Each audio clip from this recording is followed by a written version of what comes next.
All right, Chav on Zoom, you still hear me all right? Excellent.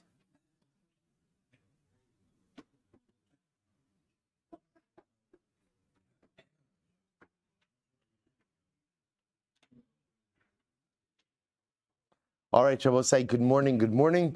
Let us begin by thanking all of our sponsors to thank. Just had it up here. Sorry, to thank our Talmud Torah sponsors for the month of Adar, Stephen Terry Zinn, for dedicating all the Sherman Drushos this month in memory of Terry's father, Dr. Harry Khan, Tzvi Hirsch ben Yosef HaKohen, and to thank Paul and Kathy Pollack, our Talmud Torah sponsors for Adar, for dedicating all Sherman and Drushos this month in memory of Paul's grandfather, Zechariah ben Zechariah, and grandmother, Dina Bas Dov. To thank our Week of Learning sponsors, an anonymous sponsorship, Le'ilei Nishmas Moshe Aaron Alter ben Yosef Binyamin on the occasion of his first yahrzeit, and Le'ilei Nishmas Sarah Dina Bas Elimelech Zichron Livracha. We also thank our Daf Yomi sponsors for today, Dr. and Mrs. Gartnhouse, for dedicating the shir in the Schusar Refuah Shalema for Nasan ben Sarah. We hope that he will have a refuah together with Kol Cholei Yisrael, all of the Neshama Shav and Aliyah, all the families Ein Nechama. We'll say with that, let us begin. So today's daf is Lamed Ches 38. We are picking up Emir Hashem. Hopefully you did a little bit of homework. Thank Rabbi Richter for giving this shir yesterday. We are picking up 3 lines down from the top on 38a. I'm Rabbi Avo, I'm Rabbi Lazar. So we'll say a really fascinating daf today. Fascinating daf with many different, let's see. I'm Rabbi Lazar. I'm Rabbi Avo, I'm Rabbi Lazar. Koravio Shabbat Torah. Ein heter mitzaref leiser. So let's remember again. So we've been focusing for the last 2 days on the concept ultimately of heter mitzaref leiser. We were first introduced to this where? With Rabbi Akiva in the Mishnah. Because what did Rabbi Akiva say? If Nazir takes a piece of bread, he goes out and he soaks it into wine. He soaks it in wine, and now he eats a kizayis of that bread. What's the halacha? He's in violation of his nazirus. But one second. That's not a kizayis of Isser. In other words, some amount of that kizayis, perhaps even the lion's share of that kizayis is what? Is bread, which is totally mutter. So what do you see from here? Rabbi Akiva introduced us to the concept of heter mitzaref le'isser, right? That a permitted substance could combine with a prohibited substance in order to form the prohibited shear. If you remember again, I will say, so we had a machlokes about where does heter mitzaref le'isser apply to. So first of all, Rabbi Yochanan was of the opinion, where did we learn this concept from by Nazir? One word, Mishras. Excellent, Mishras. So Rabbi says, see, now comes along Rabbi Lazar. Rabbi Lazar says, in general, Koravio Shabbat Torah. So remember, Revius is the general shear for liquid measurements, right? So whenever you have a shear for a liquid, it's a Revius. All the Revios in the Torah, heter is not mitzaref le'isser, chutz merevius sheben Nazir. Also with the exception of a revius by a Nazir. So in general, again, what Rabbi Lazar is saying is the concept of heter mitzaref le'isser, when it comes to a liquid measure of a revius, does not apply anywhere except by Nazir. Why? Shahari Amra Torah Mishras. Because the Torah says Mishras. So again, what is Rabbi Lazar saying? So it sounds like he's saying the same thing as Rabbi Yochanan, right? Rabbi Yochanan said, heter mitzaref le'isser. Where is that learned out from? Mishras. Now Rabbi Lazar's formulation is interesting because Rabbi Lazar, how does he frame this halacha? He frames it by utilizing a liquid measure. Remember again, Rabbi Yochanan himself just said, Kol Isurin Shabbat Torah. This was on the bottom of Lamed Hamed Beis 35b. Rabbi Yochanan said, all these surah in the Torah, heter is not mitzaref le'isser except for Nazir. So that was Rabbi Yochanan. Rabbi Lazar says, any revius in the Torah, heter is not mitzaref le'isser except by Nazir. So the Gemara says, okay, ma'ika bein Rabbi Yochanan and Rabbi Lazar. Rabbi Lazar say, what exactly is, wherein lies the distinction between Rabbi Yochanan and Rabbi Lazar? To which the Gemara says, ika beinayu, here it is very interesting, Rabbi Yochanan, marbi afilu ochlin, for Rabbi Lazar, mashkin in, midi achrin alo. So Rabbi say, this is absolutely fascinating. Absolutely fascinating. The Gemara says that here's the fundamental distinction. Rabbi Yochanan and Rabbi say hold that heter mitzaref le'isser by Nazir, both by solid and liquid measures. Conversely, Rabbi Lazar holds it only applies by revius, by liquids, does not apply by solids. So Rabbi say, so you hear this distinction? So first of all, let's go with what they agree on. They agree on that the concept of heter mitzaref le'isser only applies by what? by Nazir.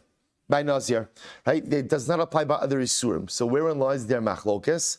Rabbi Lazar holds it Heter Misar for Isra only applies by a liquid measure of a revius. Rabbi Yochanan holds it applies by both liquids and solids. So it applies both by the liquid measure of a revius of wine as well as by a solid measure of a kizayis. Incredible. So it says that's the machlokes. Now, by the way, that's piece of halacha, outstanding one that we'll have to do with. I don't know that we'll get to it today. Hopefully, we're going to get to the Mishnah today. But we'll see if we get to the halacha l'maisa. If not, we'll do the halacha l'maisa tomorrow. But again, about where and when this concept of heter mitzdarif le'isser applies to. Fine. So we'll say. So now another machlokes when it comes to heter mitzdarif le'isser. Weiter. I'm Rabbi Lazar. I will say this is great. Esser v'yosein. I will say there are 10 revius measures in halacha. 10 revius halacha. Right? So v'nokit Rav Kana biyadei chamesh sumkasa v'chamesh chivarta. So I will say it's incredible. So ultimately, again, Rav Kahana said, so there are 10 revius measures. 5 of them are red liquids. 5 of them are white liquids. So 5 of each. So we'll say, let's go through this. This is great. Chamesh sumkasa. What are the 5 red liquids? Right? What are the 5 reds? So the Gemara says, Nazir. Now this is just the way to remember it. Nazir, Ose Pesach, Shahoru, B'mikdash, Umesu. Those are the 5 cases. Now we'll say, let's go through each of them. Number 1, Nazir. Revius Yayin the Nazir. So we'll say halacha number 1. So remember again, we're now giving 10 examples of where there is a shear of revius in halacha. 5 of them are with red liquids. 5 of them are with white liquids. We're going to see white doesn't have to mean white. White just means not red. So I'll say, so again, number one, Nazir, right? Revius and Nazir is only chayiv if what? If he goes ahead and he drinks a revius of wine. Number 2, Ose Pesach. We'll say, what's Ose Pesach? This is great. Rabbi Shmuel Silber, Arba Kosos. I'll say Pesach, Arba Kosos halalu. So we'll say that's number 2. Halacha l'maisa again, Daled Kosos on Pesach have to have a shear of revius. You have to drink a revius.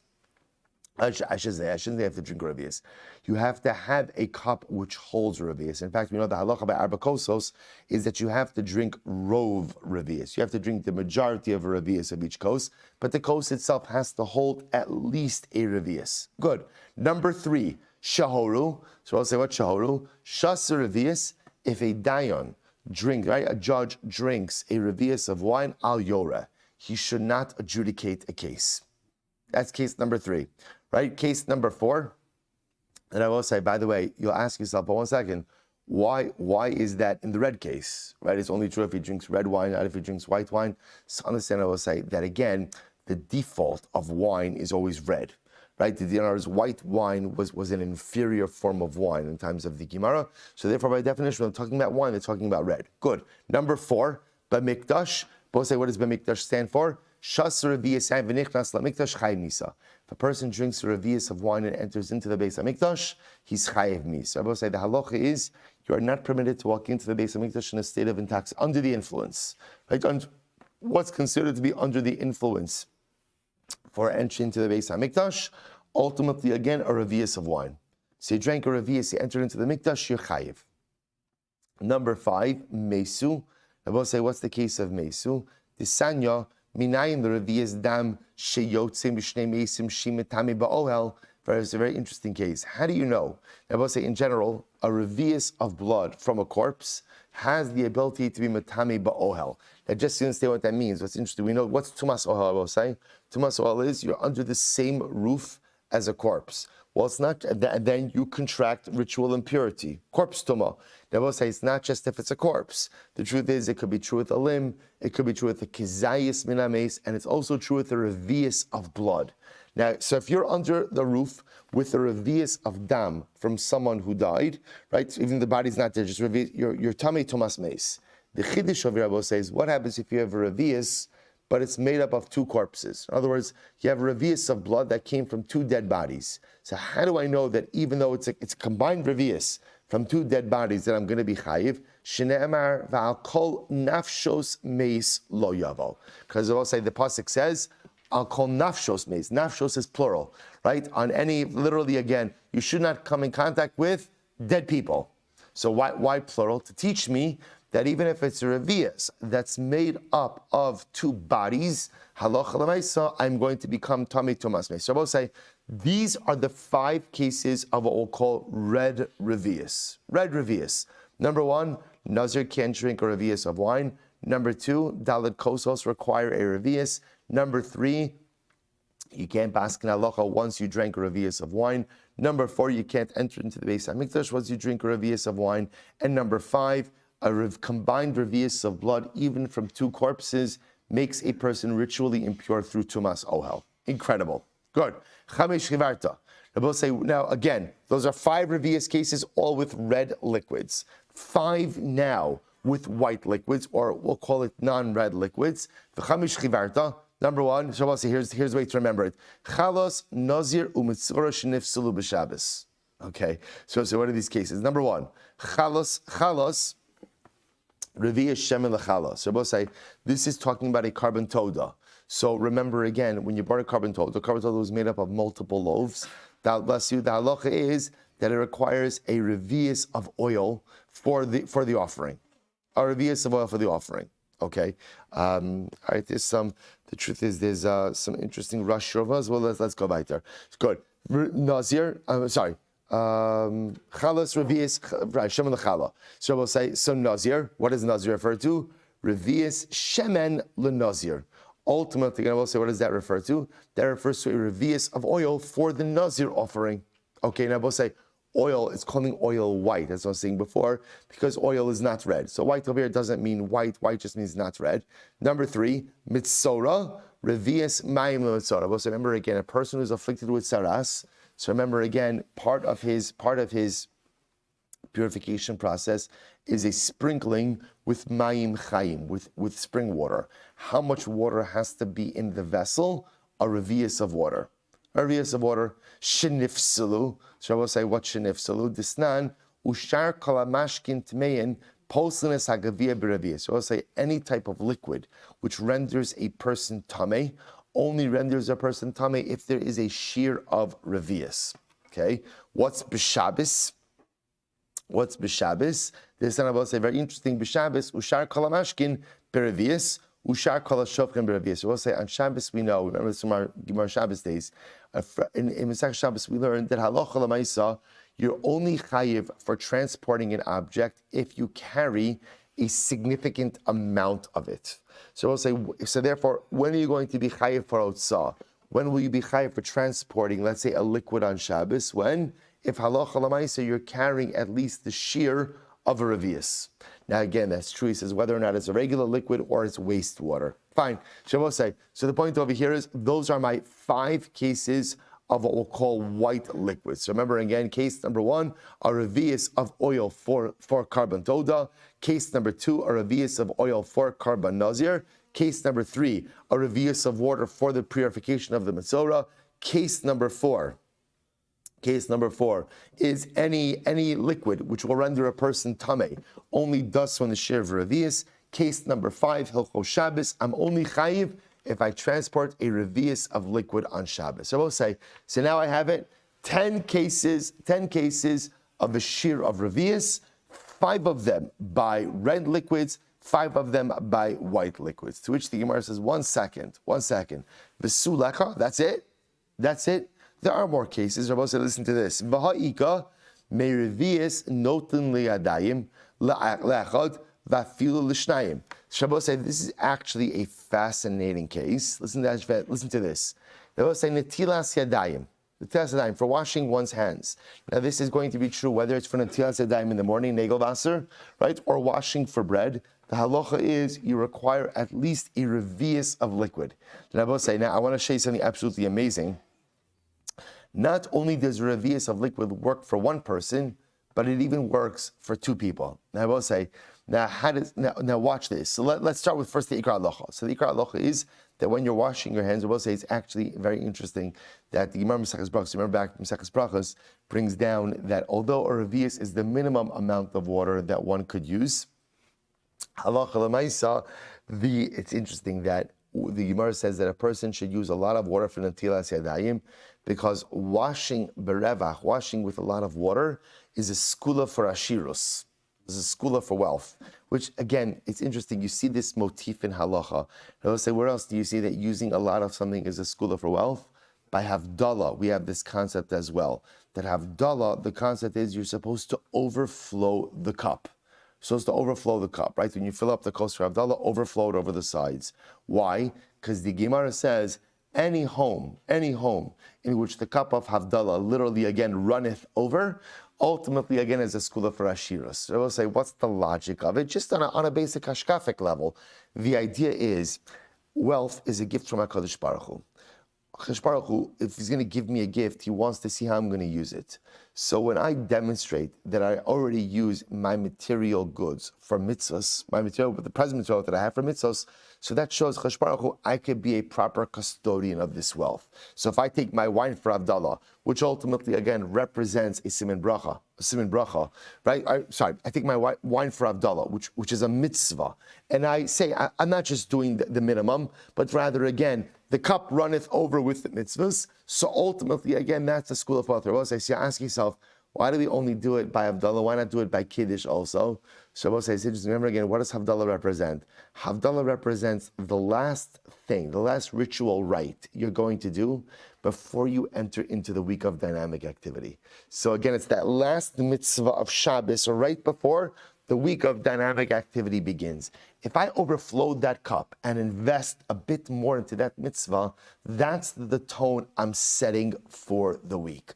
So suddenly what I'm saying is, HaKadosh Baruch Hu, this is going to be a week where I'm going to take my material wealth, I'm going to take my material goods, and I'm going to invest it ultimately again into your service. Such a dramatic idea. So then Rabbi say back to this. So the Gemara says, 1 second, there are other cases of revius. What about the case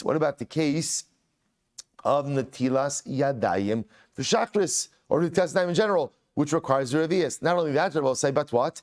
If you have a cup of a revius, and let's say again, Reuven washes his hands, and there's some water left in there for Shimon, Shimon could fulfill his netila from that kosa as well. Now, Rabbi will say, now what's the logic of that? If you take a quick look at the rush, so the rush is on the left-hand column, towards the bottom, all the way on the left-hand margin. So Rabbi will say, I'm looking 2, 4, 5 lines up from the bottom of the rush. Look what the rush says. Miravias notni adayim la'echad va'afil lebeis. Echad hanotal yadav tzarich revias. V'chein beis yochol licholin litol beravias zu achar. Zeh hoil va'asu mishiyare tara. So I'll say this is such an interesting idea. I don't understand. If you need a revius of water for netilas yadayim, so let's play this out. Reuven fills up a cup with a revius. He washes with it. I will say, obviously, what's not left in the cup? Good. It's not a true question, right? There's no revius left. So now what we're saying is that Shimon could come and also wash his hands from the residual, ultimately, again, of that revius. So how does that work? So the Rush says, because I will say, that residual is called what he calls shiare tara.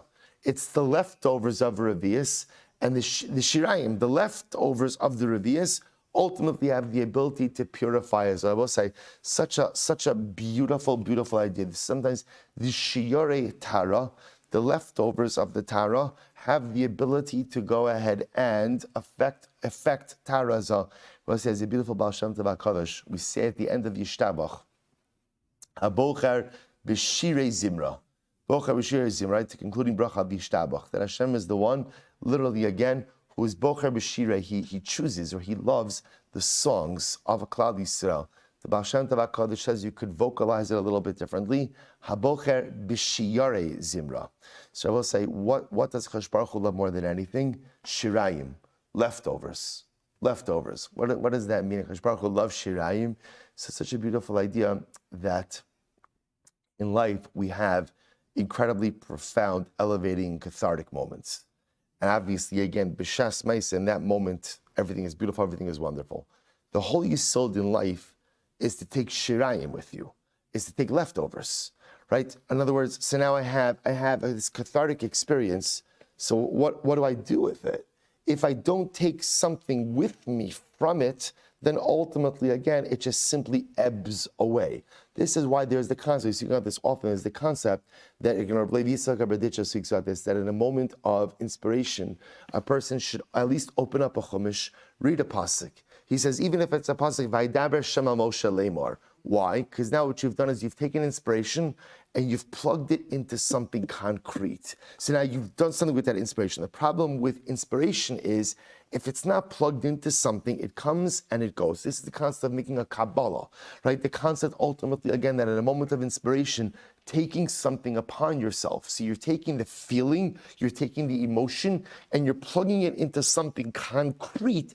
That's your shirayim. That's your leftovers. That's what you take with you now throughout the journey in life. So the Gemara says something incredible. When Reuven fills up, that goes with the revius. That water becomes, so to speak, consecrated. He uses whatever he uses. Now there's leftovers for Shimon. Leftovers, shirayim, have the incredible ability to affect Tara as well. So therefore, even though there's less than a revius left over, Shimon can now go ahead and affect Tara with those leftovers. That's the shirayim. So I will say, when you have a meaningful experience in life, you have to take that energy and plug it into something, because then we know what happens. Ultimately, the inspiration goes away. But if you plug it into something, accepting something upon yourself, create or cultivate a new behavior, a new pattern of behavior, then suddenly, again, even when the inspiration is gone, ultimately the shirayim, the leftovers, are still there. So I asked the Gemara, why don't you add this to the case, to the list? To which the Gemara says, it's incredible. To which the Gemara says, Beplukta lo kamairi. To which the Gemara answers, this list does not contain anything that is subject to machlokes. Shabbos say this is an agreed upon list.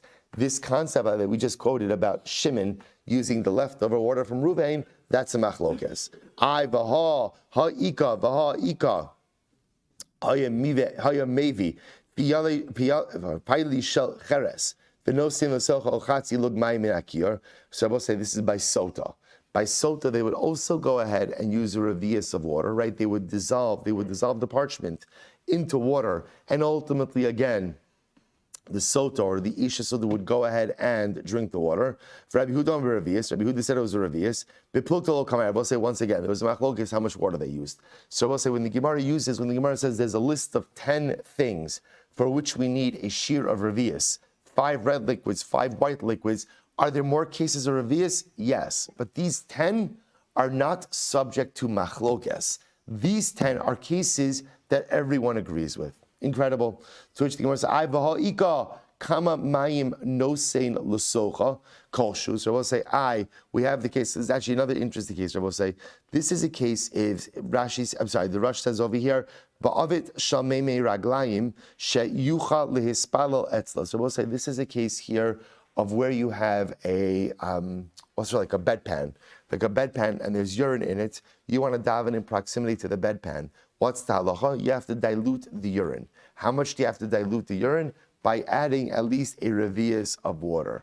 To which the Gemara says, so again, Sakamayin Mos and Socho, Kolshu. First opinion says, I should say differently. First opinion says, how much water do you have to add to the urine? Any amount. Rabbi Zakkai Omer, revius. Rabbi Zakkai says revius. This is the case of revius, same answer. So the Gemara says, Plukta lo mairi. I will say again, to be clear, are there additional cases which have a revius as part of it? Yes. But the point is, we're only including cases where everyone agrees. We're not including cases where there's a machlokes. Vaha ika mikvah. Shabbos says, this is actually fascinating. There's also the case of a mikvah. Shabbos says, what's the case of mikvah? So if you look at the Rush, it's the last line of the Rush says, Vaha, right? So, bar avaika revius the mikvah. The chazi lahat bilba, second to last line. Be machtin vitzinorios kidi isa parakam the psachim. Shabbos says, listen to this. In the original halacha of mikvah, there was a halacha that says as follows: that if you have a mikvah of a revius of water, listen to this, a mikvah of a revius of water, you could use it to be tovel very small things, like needles, right? So can you imagine, essentially what he's referring to over here is like a kela mikvah, right? You could have a kela mikvah that's a revius, ultimately again, and could use it for very small utensils. I see there's another case of revius, to which the Gemara says, no, bar me'ahi debatlu rabban. I will say, leave out that case. Why? Because Chazal totally uprooted that halacha, and they said whenever you use a mikvah, it always has to be a mikvah of 40 sa'ah. a mikvah of 40 sa, right? That's the halacha, only 40 sa. Say, Rabbi say, what turns out is there are many cases of revius, but many of those cases are subject to machlokes. They're now supposed to just one of these interesting halachas where you emerge with like a set of facts. There are 10 cases where everyone agrees the shear is revius. 5 of them deal with red liquids, 5 of them deal with white liquids. There are more cases of revius, but ultimately, again, those cases are subject to machlokes. Incredible. We'll say Lamed Ches Amud Beis. Ve'eno chayiv ad sheyochal min ha'anovim kizai. So if you remember again, this was now the last, towards the end of the Mishnah. So remember again, in the end of the Mishnah, so ultimately again, good. So this was after Rabbi Akiva, right? Rabbi Akiva held that halacha l'maisa again. You could be masher, you could go ahead and soak the bread in the wine and ultimately be chayiv. So the Gemara says, "Ve'enu chayiv at sheyochal min ha'anovim kizayis." You're only chayiv if you eat kizayis from the grapes. It says the Gemara Tanakama lo medami lahon l'chol isuri nazir l'shtia. Rabbi Akiva. Kevan dichsiv va'anavim lochem v'yeveshim lo yochal ma'achila kizayis av kol yisurin kizayis. So we'll say, what the Gemara is pointing out is as follows. An interesting machlokes that exists in the Mishnah. Rabbi Akiva holds that all of the shiurim, ultimately again for Nazir, all the shiurim for Nazir, ultimately again are a kizayis. Even the liquid shiurim are kizayis. The Tanakama, on the other hand, holds that halacha l'maisa no. The shear for liquid is revius, and the shear for solids is going to be a kizayis. That's the fundamental machlokes of Rabbi say. So again, we'll see halacha l'maisa how we paskin. So again, Rabbi Akiva, everything is a kizayis. Ultimately, again, Tanakama, liquids revius, solids a kizayis. I will say, what's at the root of the machlokes? That's the Gemara saying, oh, Tanakama. Tanakama doesn't compare all of the isurim of Nazir to drinking wine, but Rabbi Akiva, since ultimately again the prohibition of Nazir ends off with the fact that the Nazir should not eat moist grapes or dry grapes, just like again, Achilas kizayis, so to all these Yisurim of Nazir kizayis. So both say, so again, just keep in mind, we have a lot of machloksim that are unfolding over here that we have to resolve, but this is a big one. Rabbi Akiva holding all of the Yisurim of Nazir are kizayis, Tanakama, solid foods kizayis, liquids revius, to be resolved. Emir Hashem. We'll say it's kavaitu. Tanrabanon. So we'll say another very interesting case. Tanrabanon. Va'anovim lachim v'yeveshim lo yochal. So we'll say this is fascinating. So watch this. When it comes to the prohibition of grape consumption for the Nazir, so the way the Torah phrases it, I will say, is the full pasuk is miyayin v'shechar yazir chomet tzayin v'chomet shechar lo yishte v'chomet shusam lo yishte v'anavim lochim v'yeveshim lo yochal. The Nazir cannot eat moist grapes, nor can he go ahead and eat dried grapes. Okay, so now watch this. Why does the Torah phrase it this way? So the Gemara wants to suggest, l'chayiv al zeh b'fnei atzmo va'al zeh b'fnei atzmo. We'll say to teach you that what? That halacha l'maisa, if you go ahead and, we'll say the Nazir were to eat in one sitting. He were to eat moist grapes and dried grapes. What would be the halacha? How many times would he be chayiv? Twice. One for moist grapes, one for dry grapes. Okay. So we'll say, listen to this. The Gemara says, well, a very important principle comes out from this. Mikan atadan l'chol yisurin shabatorah. So we'll say, so from here, you could learn a very important principle that applies to all yisurim in the Torah. What's the important principle? Makan shu min echad v'hein shnei shemos. So we'll say, this is incredible. What is this? This is a case of min echad with shtei shemos. So we'll say, what's min echad with shtei shemos? One species, or called one species is the wrong word. One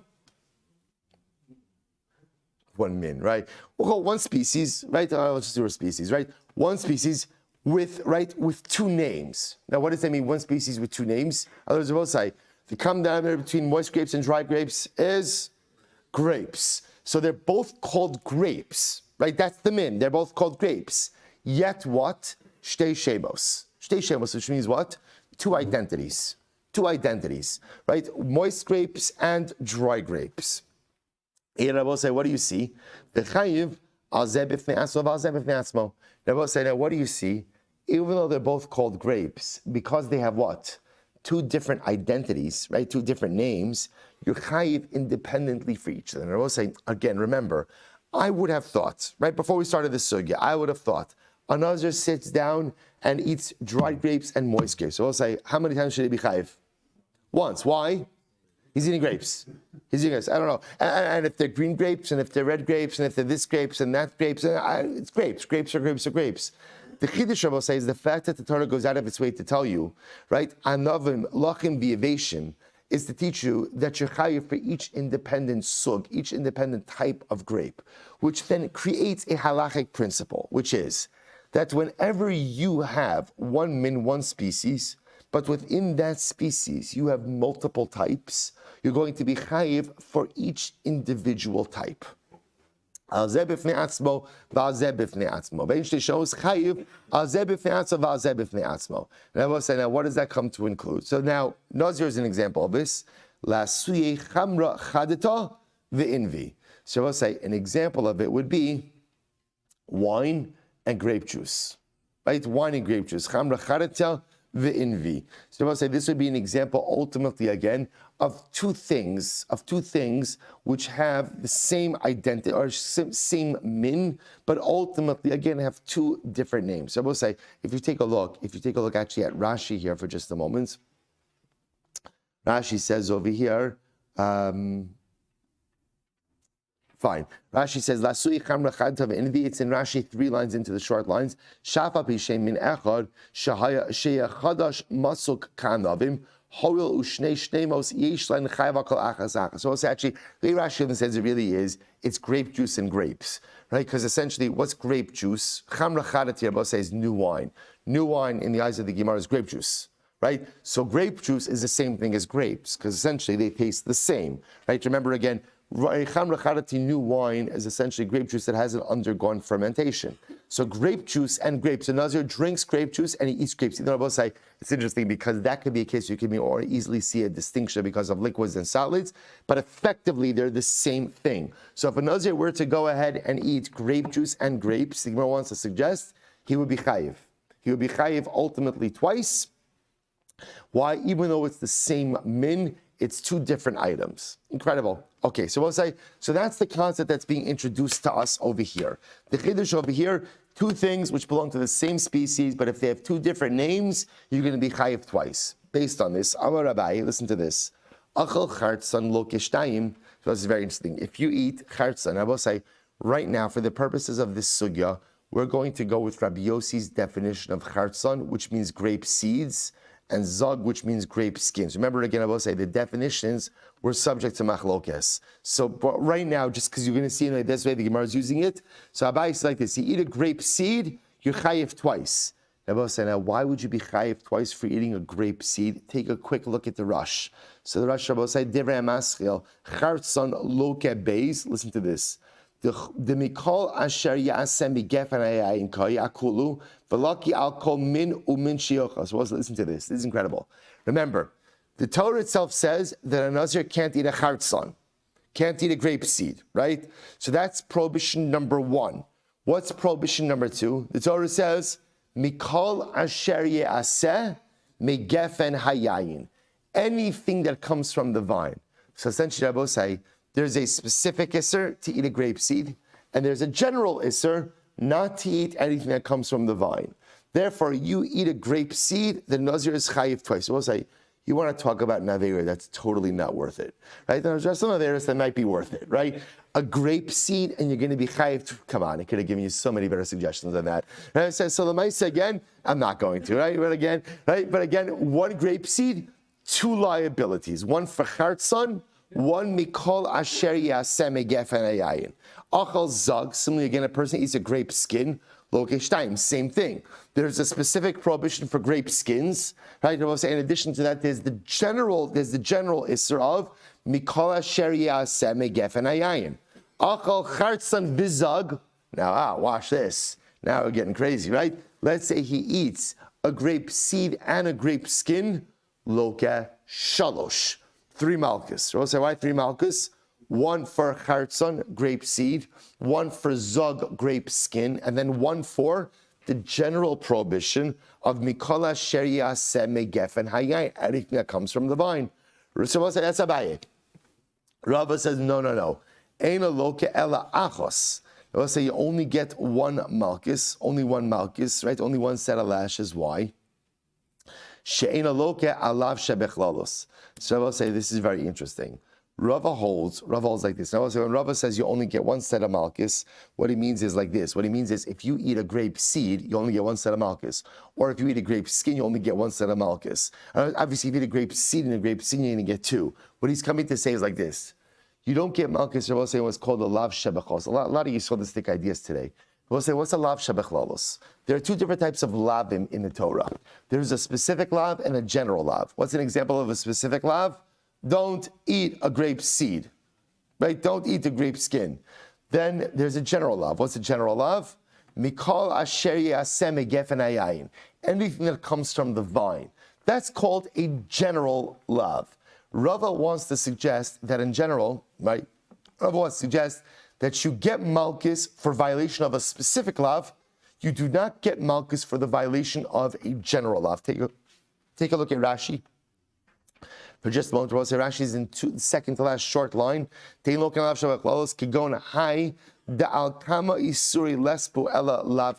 listen to this. So we'll say this is very interesting. So this is now almost like a legal dispute over here. Abaye wants to suggest that even when the Torah gives a general law, you could be in violation of that. So we'll say, so again, remember, Nazir is a paradigmatic example of this, because what do you have in Nazir? You have a general law. What's a general law? Mikal asher aseme gefen hayayin. Anything that comes from the vine is prohibited. And then the Torah goes out of its way to articulate, to specify what?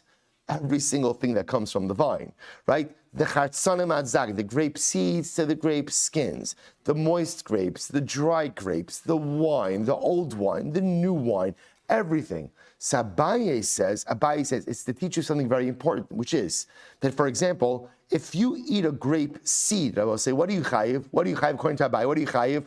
Twice. Once for the grape seed itself, and once for what? The general lav. Rava says no. You're only going to be chayiv once for the grape seed. You do not get malchus for a general lav. So we'll say, let's analyze this. So massive Rav Papa. So Abba raised the kasha. Rabbi Lazar Omer, Nazir Shaya Shos Yain Kalayom. Well, this is interesting. Nazir was sitting and drinking wine the entire day. Mamish, sitting and drinking wine the entire day. Right? So what happens? Eino chayiv ela achos. Interesting. He's only chayiv once. So the chayiv once. However, Amru lo al tishta. Rabbi will say, but what? If we say to him, so Nazir sitting and drinking wine, we say to him, don't drink. So what's the halacha? Shosa, but he continues to drink. Chayiv al kol achas va'achas. Ultimately, again, he's chayiv for each and every act of drink, which makes sense. We'll say, why? What's the distinction over here? Because again, if it's just one long continuous act, the fact that it's a long act doesn't detract from the fact that it's one act. However, if there's multiple hasras, right, there are multiple warnings in there, so those multiple hasras ultimately divide that long act into a bunch of smaller acts. Watch this, right? So that's interesting. Lochim v'yaveshim.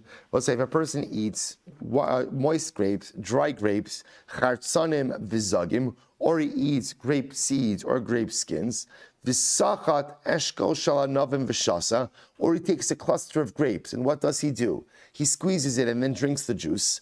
Loke chamesh. He gets 5 malchus. And I will say, now watch this. Why is he getting 5 malchus? He's eating moist grapes, dry grapes, chartzanim, right? Grape seeds, grape skins, and squeezing out a cluster of grapes. 5, Shabbos say, that's 5 things. So he gets 5 malchus. Now watch this, Shabbos say. So now Rava's raising this kasha, I should say, it's not Rava actually, it's Rav Papa. Rav Papa's raising this kasha on Abaye. So he says, Abaye, if you're right, ihachi lil kishesh. You should get 6 malchus. Right? Why? Shabbos say, why? Why? Achas al mikol asher yaseh. Ultimately, I will say he should be in violation of a general lav. A general lav. So I'll say, Sabaye, this is a proof that you're wrong. Right? This is a proof that you don't get malchus for the general lav. Otherwise, you should get 6 sets of malchus. To which the Gemara says, no. Abaye will answer, Tana v'shir. Now we'll say, what's kind of Tana v'shir? Tana v'shir that sometimes was actually quite interesting. Sometimes when the Gemara brings down a list, the list is not an exhaustive list. It's not a complete list. So Tana v'shir means that sometimes the Tana left something off from the list. So therefore, we'll say, even though it says 5 doesn't mean that this is the totality of Malkus you're going to get. It's quite possibly going to get another set of Malkus for the general love. My shear, the high shear. So we'll say, so now remember, in order to say that the Tana left something off the list, what do you need to be able to show? You need to be able to show that there's something more than this one item that was left off. So what was left off? Shear lo yachel dvaro. They will say there is another love. There is another love, ultimately again, that you should get Malkus for. What's that love? Lo yachel dvaro. Don't profane your word. Don't profane your word. Because we'll say, after all, again, if you've violated your Nazirus, then halacha l'maisa, again, you've profaned your word. Imi shumhai, no. If it's because of lo yachal dvaro, lav shiuruhu. We'll say that's not called the shear. Why? Kikatoni midi delo isi beduchta achrisi. So we'll say the list over here is meant to be prohibitions that are unique and specific to Nazir. Lo yachal dvaro isi benedarim. Ultimately, again, lo yachal dvaro say applies to all nedarim. Therefore, it would not be on this list to begin with. It would not be on this list. So we'll say what we'll do is we'll stop over here for today. We'll say, but I just want to point out where we're stopping. Right? So again, we're leaving off in the middle of this riveting machlokes Abaye and Rava. Right? What's riveting machlokes? So Abaye says every single time you're in violation of something in Nazirus, you're automatically going to be chayiv what? Twice. Once for the specific lav, once for what we call the lav shebichlalos, the general lav. Mikala asher yasem gefen hayayin. Rava says no, you don't get Malkus on the general lav. Inlokin alav shebichlalos. We'll say who's correct. And ultimately, again, the resolution to our other outstanding pieces. Miras Hashem tomorrow. Shkoyach. All right, Chevron Zoom. Everyone have a great day. Good to see everyone.